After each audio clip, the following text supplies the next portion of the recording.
to CC, the Classic Car Show. In this episode, we discover a British midget with a mighty following and get the real deal on classic 911s in our buyer's guide to Porsche.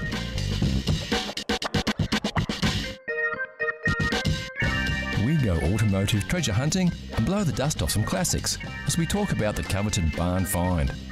Also on the show, how well do you know your chrome? We'll put you to the test. We'll look at a car of today that may well turn out to be a classic of tomorrow, and try to get to grips with a couple of American beauties with a very big road presence.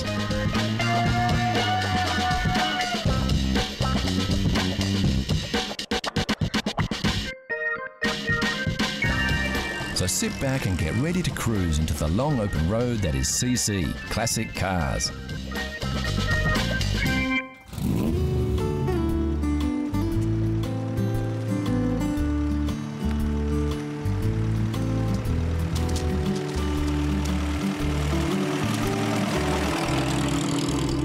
Few cars evoke the kinds of emotions that this classic British roadster induces, with its nod to the early beginnings of open-top motoring.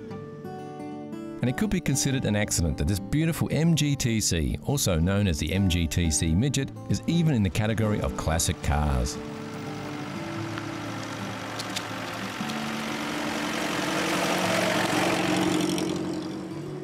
The MG story started in 1928. With the release of its first vehicle, the M-Type or Midget, and it was an immediate success. It was produced and refined for nearly 10 years before the first MGT, the TA, was released in 1936. Well in a vintage class and not even close to the classic era. It was closely followed in 1939 by the TB. The T-Series MGs of the time were also available as a luxury four-seater in several body styles. The WA Sports Saloon, the Charlesworth Tourer, and a very exclusive Tickford Drophead Coupe. Just over 300 of these cars were built over a 12-month period. By the time the TC arrived, the luxury lines were dropped from production.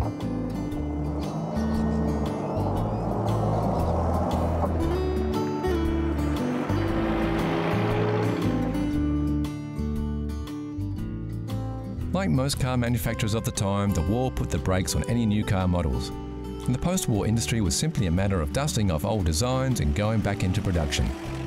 This was exactly what the MG Car Company did, starting production of the MGTC in September 1945, with very minor changes from the original TA and TB models.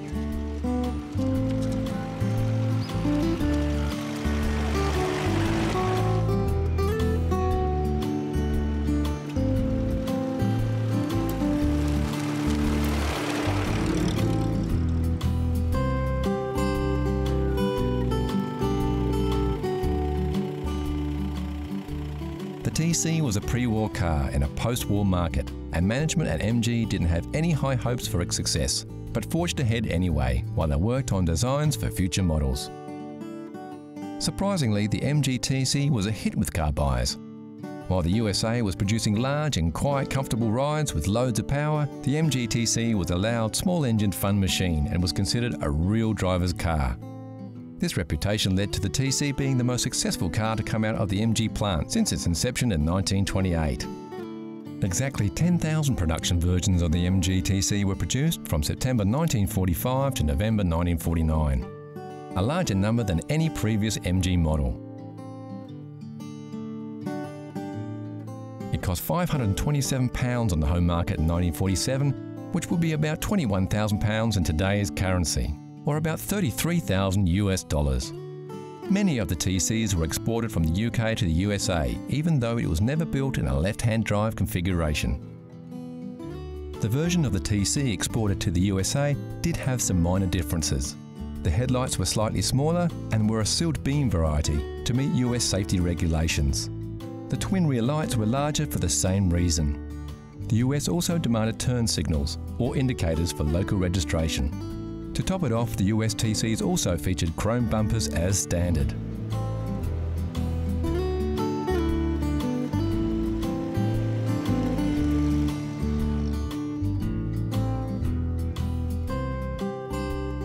This particular MGTC is a fantastic example of a beautifully kept vehicle. The styling is unmistakable, with the classic wire wheels, synonymous with MGs, featuring the propeller-style knockoff, emblazoned with the MG logo. The organic lines of the rolling fenders that sweep right back to create running boards are in stark contrast to the angular, rigid structural design of the front end and the classic tool grille. Rounded chrome external headlights really accentuate the initial design era of the vehicle. Later models had these incorporated into the fenders for a more modern look. Driver comforts are at a minimum in the MG-TC. A cockpit-style driver position in front of a very retro spoke steering wheel set the tone for a plain but functional interior. Classic instrumentation spread right across the dashboard, a flat windscreen and suicide doors are all hallmarks of a time long gone.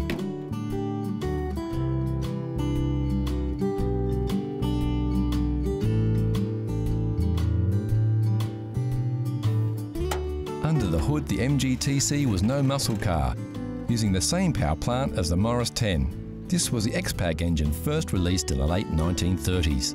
Featuring 4 cylinders at 1250 cc's. With overhead valves, it produced a modest 54.5 horsepower at 5,200 RPMs. It was a reliable workhorse though, and had enough juice to keep the driver in that low cockpit flying around the corners.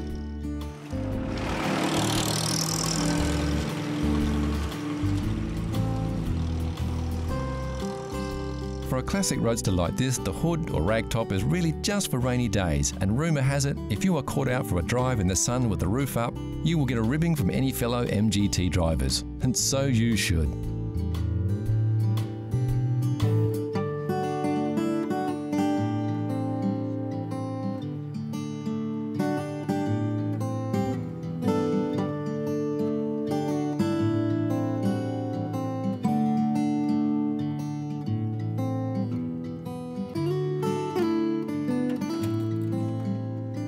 The MGT stayed in production until 1955. Over 56,000 cars, and 21 years later it was replaced by the MGA. Not bad for a midget.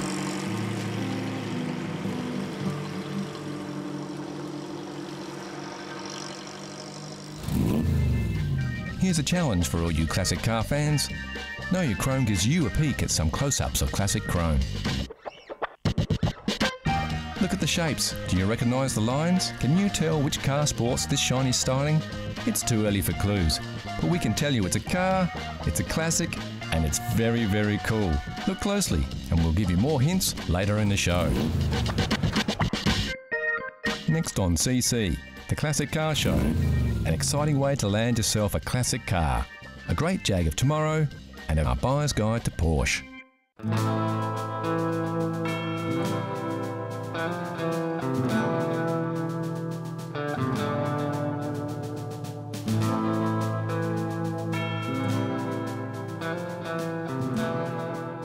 When you're hunting for a classic car, there are a few ways to go. Classics are categorised into 3 classifications that describe the condition of the vehicle. There's original cars, restore cars, and barn finds. Original cars are vehicles that have been driven over their lifetime and are still likely to be on the road today. They have not been resprayed or restored and can sometimes have non-factory modifications made to them over time. The classic version is the little old lady who drove it to church on Sundays. Restore cars are exactly that. Cars that have been meticulously restored to their former glory.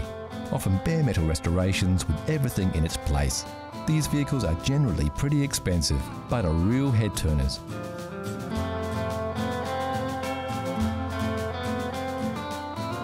There is, however, a much more exciting way to land yourself a classic car. Much like hunting for treasure, you can keep an eye out when travelling in the country for the elusive barn find.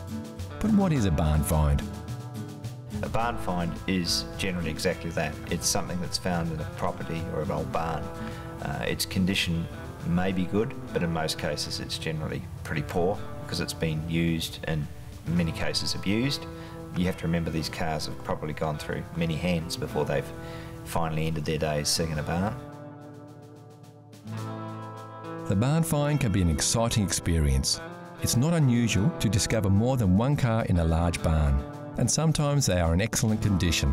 More often than not though, the barn finds are a whole lot of hard work. The general state of a barn find can be not too bad if it's been kept or at least preserved to some extent by sitting in the barn. However, in many cases it may mean that there have been rats inside the car and they've eaten the upholstery, they've laid nests in the upholstery. In some cases other wild animals have got into the car, or in some cases people have taken the doors off and allowed the car to be used as a sort of chook shed or something. So the interior of the car can be in a really, really appalling condition.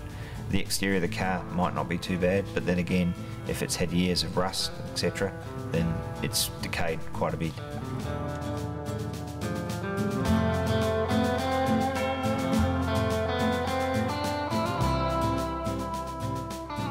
So it all sounds like a lot of hard work.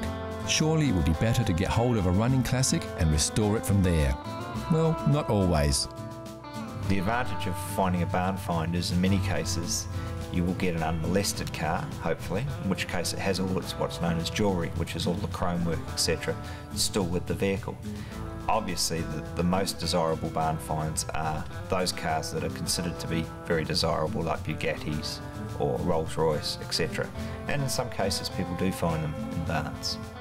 In some cases, people have opened a barn and literally found a car that is very, very desirable. In America particularly, they have found what were known as concept cars, cars that were produced by car companies as a one-off, shown at a motor show, and then in theory they were scrapped, but in reality they weren't. And some people have had the luck of opening a barn and finding a concept car, which is unique. It's a one-off. We don't condone snooping around other people's property though. If you do spot a car that you would like a closer look at, you need to contact the property owner to organise a closer inspection, like we did with these beauties.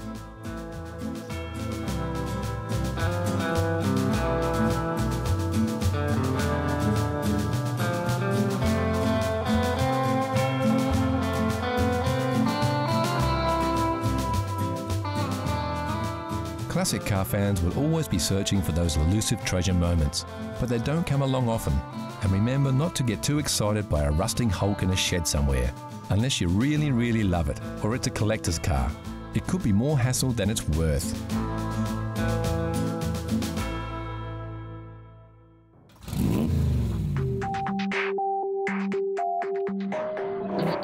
Today's Classic of Tomorrow is from a British car maker with an enviable list of true classic cars under its belt.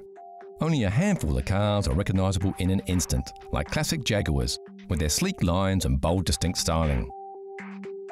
As we move through the evolution of any manufacturer, we see a convergence of design ideas. The selection of sports cars on offer was once an eclectic mix of unique cars. Now sometimes it can be hard to tell them apart. This is the Jaguar XKR. In the grand tradition of high-powered performance Jaguars, it's a supercharged 5-litre V8 that packs quite a punch. Designed by Ian Callum, the man behind the styling of the Aston Martin Vantage.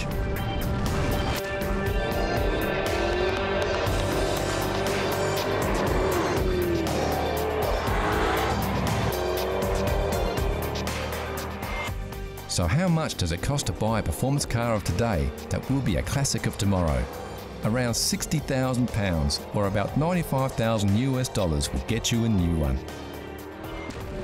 It will depreciate in value fairly quickly, but hold on to it and look after it, and you will have a classic of tomorrow. You might just have to wait about 40 years. 40 years of fun driving though.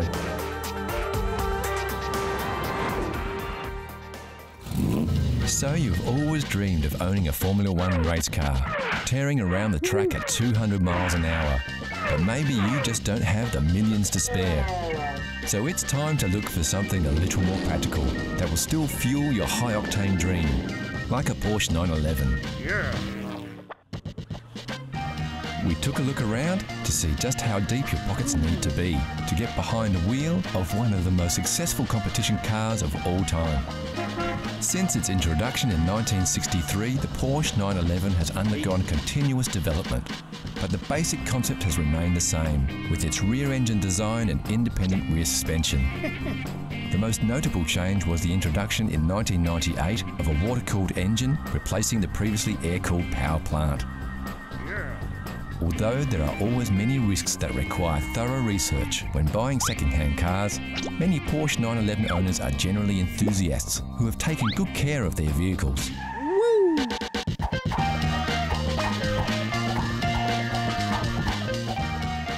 went shopping for the 1969 model. Like this slick black speedster for around $30,000 or £18,000. Another option was our 1970s 2.2 litre at just under $43,000 or £26,000. A tad more pricey, but worth every penny after being fully restored to its original pristine condition, this 1969 White Dazzle was fetching around $60,000 or £37,000. With so many of these elegant beauties available throughout the market, you'll be sure to find that thrill ride you've been looking for without costing you the earth. So how well did you go with your first peek? How well did you know your chrome? Here's a quick update. Did you guess it right away, or are you still pondering? Take a look at these shots. We're showing you a little more of the car here, so you should be able to pick it. The answer is coming soon.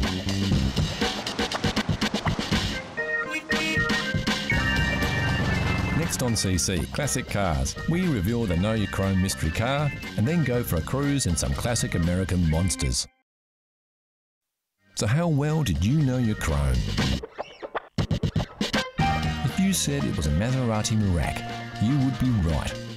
Introduced in 1972, the V6 Maserati Merak was a cheaper, lighter and less powerful version of the Maserati Bora.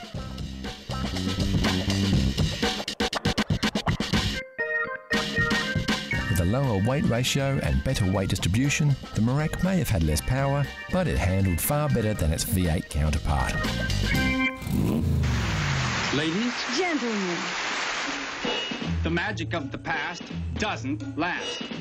what we want to see Is the magic of the present. The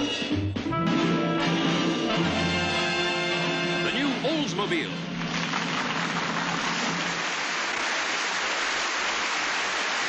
You will be enchanted by its comfort and power. In this car, you feel like everything's coming up roses.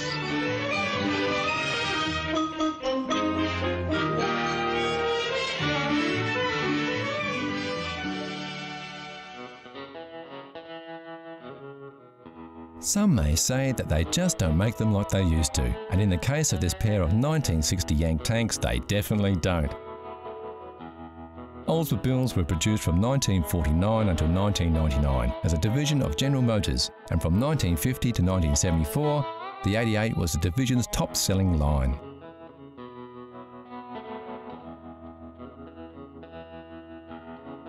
This is Yank 60, a 1960 Oldsmobile Dynamic 88 four-door sedan. It comes with a veranda roof. And this is Tank 60, also a 1960 Oldsmobile Dynamic 88, but this is the sportier two-door coupe. Both Yank and Tank are fourth-generation 88s and the pride and joy of father and son team John and Scott Clisby. I've had the Oldsmobile for probably 10 years now. Bought it locally. My father's was actually a 50th birthday present, so he's had his for about 10 years as well. So yeah, it's quite good fun. Almost matching cars, same year, same make, same model. The fourth generation models were completely restyled by General Motors with a longer, lower and wider body, which was promoted as the linear look by the American manufacturer. Other changes included a new grille and taillights, a revised rear design and a modernised instrument panel. These cars were built for cruising, with a soft suspension and turning circle of a jumbo jet, and a larger-than-life personality.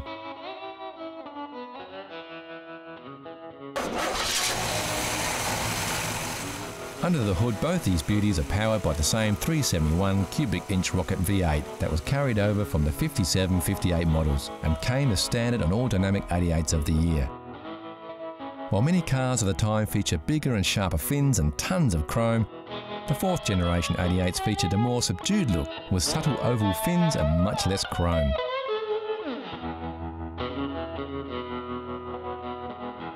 Yet both these cars, with their sharp 60s stylings, still make their own undeniable statement to the world. Yeah, probably if you're looking to buy one today, you're probably looking around $20,000 to buy one. As far as worldwide production figures, I think they only made around the 50,000–60,000 for the year. So again, it's not a huge volume, but yeah, a few of them have still survived and a few are still going.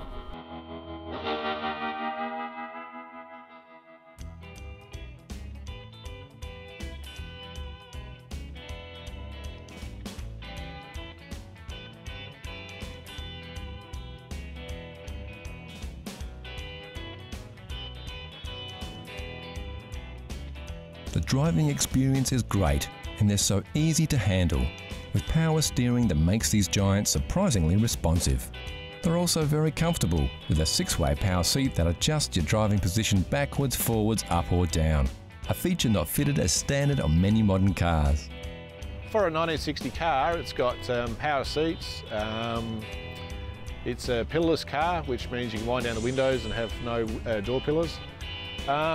They come with an electronic eye, which is a headlight sensor gadget, gizmo from the 60s.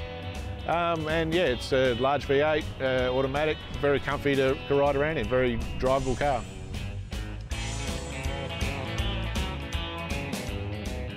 As far as maintenance goes, most of the drivetrain is American and available. Body parts are a bit harder to find, and you'll need to source those from the States if you have to. Of course, these parts are getting harder to find even in the US, as stock thins out after half a century of bumps and dings.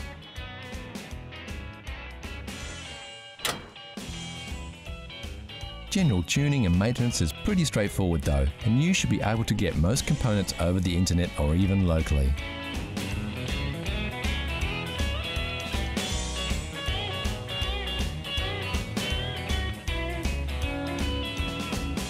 The great thing about owning any classic car is that the running costs are about the same as a new car.